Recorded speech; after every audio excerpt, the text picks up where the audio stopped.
This is the Lone Crater YouTube. We hope this video helps. In this video, I will explain how to play Little Big Planet 2 on RPCS3. First, you'll need to download the RPCS3 emulator and the official PlayStation 3 firmware. Install the firmware within the emulator to set up your virtual console. Then, configure your preferred controller, ensuring all buttons are mapped correctly for a smooth and enjoyable gaming session. This initial setup is crucial for a stable experience.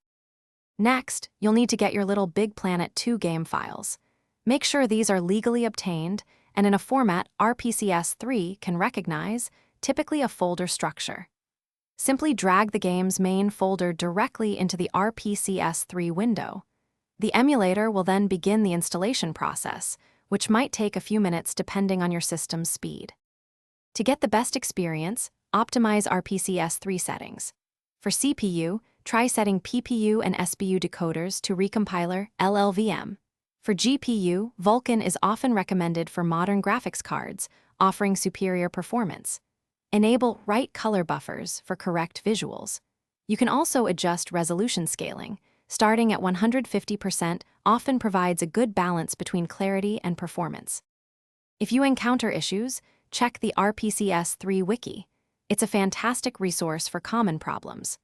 Always ensure your graphics drivers are up to date for maximum compatibility and performance. The RPCS3 community forums are also a great place to find specific configurations and get help. Once everything is set, launch Little Big Planet 2 and enjoy crafting and playing in its imaginative worlds. Thanks for watching. Consider subscribing if we helped you.